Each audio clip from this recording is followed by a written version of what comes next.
पाकिस्तान का सबसे बड़ा यूट्यूबर पहले कंप्यूटरों की दुकान पे विंडोज करके देता था, या फिर एक ऐसा यूट्यूबर जो हजाम की दुकान पे नाई का काम करता था, एक और यूट्यूबर जो आइस का नशा करते हुए मौत के मुंह से वापस आया। तो गाइस चलें आज आपको पाकिस्तान के सबसे बड़े यूट्यूबरों की असली स्टोरी बताएंगे कि ये कैसे गुर्बत से निकल के आज पाकिस्तान के स्टार बन गए हैं। नंबर 7 दोस्तों, पाकिस्तान का सबसे बड़ा यूट्यूबर पहले मोबाइल रिपेयर करने का काम भी किया करता था। जी हाँ गाइस, डकी भाई, जिनका रियल नाम सादुर रहमान है, ये लाहौर के रहने वाले हैं और ये मोबाइल कंप्यूटर वगैरह की दुकान पे लोगों को विंडो करके दिया करते थे। क्योंकि ये एक मिडिल क्लास फैमिली से ताल्लुक रखते थे, इनकी दुकानदार से लड़ाई हो गई और फिर डकी भाई ने अपने घर में ही लोगों को विंडो करके देना शुरू कर दी। इतने पैसे आ जाते थे कि घर का गुजारा चल जाता था। करते कराते इन्होंने पहली बार 2017 में YouTube चैनल स्टार्ट किया। सबसे पहले ये विंडो करने का तरीका बताया करते थे, वो नहीं चला, फिर इन्होंने अनबॉक्सिंग शुरू कर दी, वो थोड़ा बहुत चल गया। मगर गाइस, डकी भाई एक दिन सुबह उठे तो इनको एक बहुत बड़ा झटका लगता है, क्योंकि YouTube इनका चैनल टर्मिनेट कर देती है। दरअसल डकी ने एक हैकिंग ट्यूटोरियल अपने चैनल पे अपलोड किया था। इसके बाद ये गेमिंग चैनल खोल के बैठ गए, वहाँ पे भी इनकी दाल नहीं गली और ये डिप्रेशन में चले गए। एक दिन इन्होंने रोस्टिंग की वीडियोस YouTube पे देखी और ये खुद भी डकी भाई के नाम से एक चैनल बना लेते हैं, जहाँ इन्होंने रोस्टिंग शुरू कर दी। तो क्या चल रहा है आजकल? मैं हूँ आपका फेवरेट यूट्यूबर। बस यहीं से डकी भाई की किस्मत बदल जाती है। इनको इतनी शोहरत मिली और साथ साथ रोस्टिंग की वजह से इनके दुश्मन भी बनते चले गए, जिस वजह से थ्रेट्स मिलने के बाद इन्होंने आजकल रोस्टिंग छोड़ दी है। अब ये फैमिली व्लॉगिंग करते हैं और इनके 7.91 मिलियन सब्सक्राइबर्स हो चुके हैं। नंबर 6 दोस्तों, एक और पाकिस्तान का बहुत बड़ा यूट्यूबर और टिकटॉकर जो आजकल ट्रेंडिंग में है। ये भी किसी दौर में दुकानों के अंदर पल्लेदारी का काम किया करते थे। रजब भट्ट को आप जानते ही होंगे, ये भी लाहौर के रहने वाले हैं। गाइस, आप सोचते हैं शायद ये यूट्यूबर ऐसे ही इतने कामयाब हो जाते हैं, मगर आपको बता दें कि रजब भट्ट ने अपनी पहली नौकरी एक स्कूल में की थी, जहाँ पे ये 5500 सैलरी लेते थे और ऑफिस बॉय के तौर पे काम करते थे। फिर इन्होंने एक दुकान पे सेल्समैन की नौकरी शुरू कर दी और 9500 सैलरी लेने लगे। साथ ही साथ इनको जिम का बहुत बड़ा कीड़ा था। बहरहाल इनकी फैमिली किराए के मकान में रहती थी और इनकी ये सेल्समैन की जॉब भी चली जाती है। घर का रेंट देने के लिए इन्होंने गुलबर्ग के अंदर एक स्टोर में पल्लेदारी की जॉब शुरू कर दी, जहां बेसमेंट में से बड़े बड़े कॉटन अपने कंधों पे उठा के ये छठी मंजिल पे लेके जाते थे। यानी जानवरों की तरह काम करके ये अपना घर चलाते थे और बदले में इनको सिर्फ 15,000 सैलरी मिलती थी। गाइस, आप ये अंदाजा लगाएं कि ये बंदा जो इतनी सख्त और मुश्किल नौकरी करता था, इसने अपनी कामयाबी के लिए कितनी मेहनत की है और आज इसकी कामयाबी आपके सामने है। रजब भट्ट पाकिस्तान का ट्रेंडिंग यूट्यूबर है। गाइस, जो लोग डकी भाई और रजब भट्ट का व्लॉग लाजमी देखते हैं, वो इस वीडियो को लाइक लाजमी करें। नंबर 5 दोस्तों, अब बात करते हैं एक ऐसे बंदे की जिसने दुकानों पे वेल्डिंग का काम भी किया हुआ है, फिर मिस्त्रियों के पीछे मजदूरी भी की है और हजाम के अंदर नाइयों का काम भी किया है। यानी कोई ऐसा मजदूरी वाला काम नहीं जो इस बंदे ने ना किया हो, और आज ये पाकिस्तान का ब्रांड है। जी हाँ गाइस, खिजर उमर कोई पढ़ा लिखा अमीर इंसान नहीं था, इसकी तो बहुत ही गरीब सी फैमिली होती थी। हजाम की दुकान पे ये लोगों के बाल भी काटते रहे और साथ साथ उनके मोबाइल पे देखते थे कि आजकल लोग क्या चीज पसंद करते हैं। बहरहाल इनको बस एक ही शौक था कि ये फनी वीडियोस बनाया करें। गांव वाले इनका मजाक बनाते थे कि ये मोबाइल पकड़ के क्या ड्रामे करता फिर रहा है,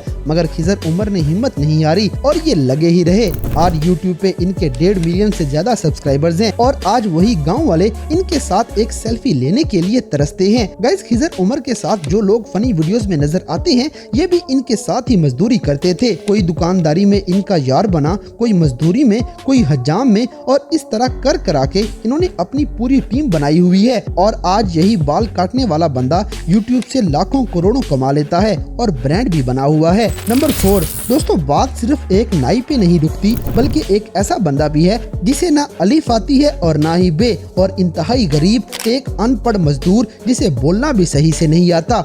सिर्फ 500 रुपए दिहाड़ी पे काम करने वाला ये मजदूर आज बहुत बड़ी सेलिब्रिटी बन गया है। हम बात कर रहे हैं फुल्लू की, जिसके अपने 6 बच्चे हैं और इसके पास अपना मोबाइल भी नहीं होता था। गांव के किसी जिम्मेदार के पास ये 7 साल तक 600 रुपए दिहाड़ी पे काम करता था। इस दौरान ये पंजाबी में फनी वीडियोस बनाता था। फुल्लू का शिस्तरो और बरदरो बहुत मशहूर है। अस्सलाम वालेकुम सिस्टर प्लेटरो क्या हाल है ठीक ठाक है ना खैरियत से ना फिट फाट है ना। इनका असल नाम तौकीर अब्बास है और ये मंडी बहाउद्दीन के रहने वाले हैं। ये हद से ज्यादा गरीब और मासूम से इंसान हैं। इनका एक दोस्त मनान है। मनान ही इस बंदे को सोशल मीडिया पे लेके आया था। ये बंदा मजदूरी करते हुए फनी वीडियोस बनाता था। फिर इसने टिकटॉक पे लिपसिंग शुरू कर दी। इसकी कोई भी चीज काम नहीं कर रही थी। एक दिन फुल्लू के बच्चे ने अपनी आवाज में गाना गाया और वो गाना 1 मिलियन व्यूज पे चला गया। बस वहाँ से फुल्लू की वीडियोस वायरल होना शुरू हो गयी। लोग इसकी मासूमियत को एंजॉय करने लगे। दूर दूर से लोग फुल्लू से मिलने आते और ये मासूम उनकी गाड़ियों के साथ वीडियोस बना बना के बहुत खुश होता था। फुल्लू को किसी ने एक मोबाइल गिफ्ट कर दिया और उसी चौधरी साहब के बच्चे फुल्लू के साथ वीडियोस बनाने के लिए तरले करने लगे। इसके बाद फुल्लू का एक गाना बहुत वायरल हुआ, मेहरान गड्डी। इस गाने में शेरवानी भी फुल्लू की अपनी नहीं बल्कि इसे गिफ्ट की गई थी।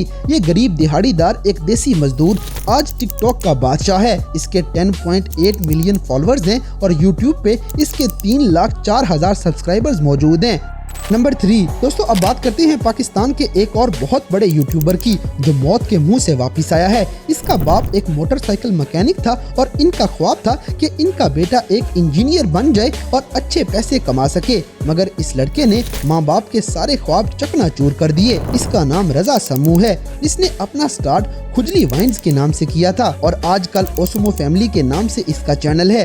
बहरहाल एरोनॉटिक यूनिवर्सिटी में एडमिशन लेने के बाद रजा समू पढ़ाई पे ध्यान नहीं देता था और हर टाइम शुगल मेला, मस्ती, पार्टी, डांस वगैरह ही करता रहता है। इसकी फैमिली इंतहाई गरीब थी, इसीलिए दोस्त हमेशा अपने पैसों पे रजा समू को ट्रिप वगैरह पे साथ ले जाते थे। रजा समू यूनिवर्सिटी के फंक्शंस में डांस भी करते थे और खुजली वाइन्स पे वीडियोस भी बनाते थे। इन्हीं मस्तियों की वजह से इसकी पढ़ाई इतनी पीछे रह गई कि 7वें सेमेस्टर में यूनिवर्सिटी वालों ने रजा को ड्रॉप आउट कर दिया और यहीं से इस बंदे की मुश्किलात शुरू हो गयी। रजा समू लाहौर में फिरदौस मार्केट के अंदर फ्लैट लेके रहने लग जाता है और वहाँ पे दोस्तों से उधार पैसे ले लेके इसके गुजारे होते थे। आखिरकार दोस्त भी साथ छोड़ गए। बाप और फैमिली की तरफ से मजबूरियाँ और पैसों की डिमांड थी, मगर इसकी जेब तो बिल्कुल खाली थी। सिंध में लाड़काना का रहने वाला ये नौजवान लड़का अपना डिप्रेशन कम करने के लिए नशा शुरू कर देता है। गाइस, आपको यकीन नहीं आएगा कि रजा समू पहले आशीष का नशा करता था और फिर आइस का नशा भी करता रहा है। इसी दौरान नशा करते करते समू के एक दोस्त की मौत हो गई और इस इंसिडेंट की वजह से रजा समू बहुत ज्यादा डर जाता है। बस फिर इस बंदे ने खुद को हिम्मत दी और यूट्यूब पे दोबारा काम शुरू कर दिया। अब की बार इसने चैनल पे पूरी जान लगा दी है और आज 1.52 मिलियन सब्सक्राइबर्स के साथ ये पाकिस्तान का बहुत फेमस यूट्यूबर बन चुका है। नंबर 2 दोस्तों, अब बात करते हैं एक ऐसे बंदे की जिसने जीरो से भी नीचे से काम स्टार्ट किया है और ब्रांड बनने के बाद अपना अकाउंट बैन करवा के बैठा है। अली खान हैदराबादी। ये पाकिस्तान के बहुत मशहूर टिकटॉक स्टार हैं और यूट्यूबर भी काफी मशहूर हैं। अली खान सिंध में हैदराबाद का रहने वाला है और ये शुरू में एक शॉपिंग मॉल के अंदर काम करता था। फिर इसने एक जूतों वाली दुकान में काम करना शुरू कर दिया, जहां उन लोगों के जूते पहन के इसने 1-2 वीडियोस बनाई और वो शूज लैंड कंपनी ने इनकी बहुत ही बेइज्जती की थी कि आइंदा ऐसे वीडियोस नहीं बनानी। और आज वही कंपनी अली हैदराबादी के पांव पड़ती है कि उनके जूते पहन के वीडियोस बनाया करें। गाइस, अली हैदराबादी ने 2019 में पहली बार टिकटॉक अकाउंट बनाया था। ये 6 महीने तक वीडियोस डालते रहे, मगर 100-200 व्यूज ही आते थे। इन्होंने टिकटॉक छोड़ दी क्योंकि इनके पास बटनों वाला मोबाइल बाकी रह गया था। ये बहुत गरीब सी फैमिली से बिलोंग करते थे। एक दिन इनकी नजरों से लाल रंग की ऐनक गुजरी और इन्होंने ये रेड ग्लासेस पहन के अपने हंसने और चलने की वीडियो टिकटॉक पे डाल दी। बस यहीं से इनकी जिंदगी बदल जाती है और इनका यही चलने और हंसने का स्टाइल इन्हें मशहूर कर गया है। फिर इन्होंने नदीम नानी वाले के चैलेंज पूरे किए थे, जिसके बाद ये वायरल हो गए। करते कराते अली खान के टिकटॉक पे 20 मिलियन फॉलोअर्स हो चुके हैं, मगर इन्होंने जुए वाली एप्स को प्रमोट किया, जिस वजह से टिकटॉक ने इनकी आईडी बैन कर दी है और आजकल ये इसी टेंशन में यूट्यूब पे मारे फिरते हैं। नंबर 1 दोस्तों, स्कूल में नातें पढ़ना, मॉर्निंग शोज में जाके गाने गाना, कभी किसी एड में ट्राई मारना, कभी कहां तो कभी कहां हाथ पांव मारने के बावजूद इन लड़कियों को कोई कामयाबी नहीं मिल रही थी। जी हाँ गाइज, सिस्ट्रोलॉजी वाली ये बहनें आज इतनी मशहूर हैं, इन्होंने बहुत मेहनत की है। ये टोटल 5 बहनें हैं और लाहौर की रहने वाली हैं। इनमें से सबसे ज्यादा इकरा कंवल को आप जानते होंगे। ये स्कूल में नातें पढ़ा करती थी, क्योंकि इसे सिंगिंग का शौक था, इसीलिए मॉर्निंग शोज में सिंगिंग भी करती रही। फिर इस बंदी ने मॉडलिंग के लिए बहुत से ऑडिशन दिए। एक कंपटीशन ये जीत भी गई, मगर इसके बावजूद भी इन्हें किसी ड्रामे फिल्म की तरफ से ऑफर नहीं मिली थी। इकरा ने छोटे मोटे एड्स में काम शुरू कर दिया, सिंगिंग भी करती रही, मगर कहीं से भी ये मशहूर ना हो सकी। आखिरकार कोविड के दिनों में ये बहनें मिलके मेकअप का चैनल शुरू कर देती हैं, वो भी नहीं चलता। फिर एक बहन होस्ट और एक बहन गेस्ट बन के वीडियोस बनाने लगी, उसमें भी नाकामी होगी। फिर आखिरकार इन्होंने फैमिली व्लॉगिंग शुरू कर दी और वहीं से इनकी जिंदगी बदल गई है। और आज ये 5 बहनें इतनी मशहूर हो गई हैं कि ये करोड़ों एक महीने में ही कमा लेती हैं। अब हर बहन का अपना अपना अलग से चैनल है। तो दोस्तों, ये थे पाकिस्तान के कुछ बहुत बड़े बड़े ऐसे यूट्यूबर्स जो बैठे बैठे इतने कामयाब नहीं हुए, बल्कि इन्होंने बहुत पापड़ बेले हैं और बहुत सी मुश्किलात से गुजर के आज ये इतने कामयाब हुए हैं। तो गाइस, इन सब में से आप किस बंदे के सबसे बड़े फैन हैं, इस बात से हमें कमेंट बॉक्स में आगाह करें। और अगर वीडियो पसंद आई है तो लाइक करें, शेयर करें और हमारे चैनल टॉप एक्स टीवी को सब्सक्राइब करना ना भूलें।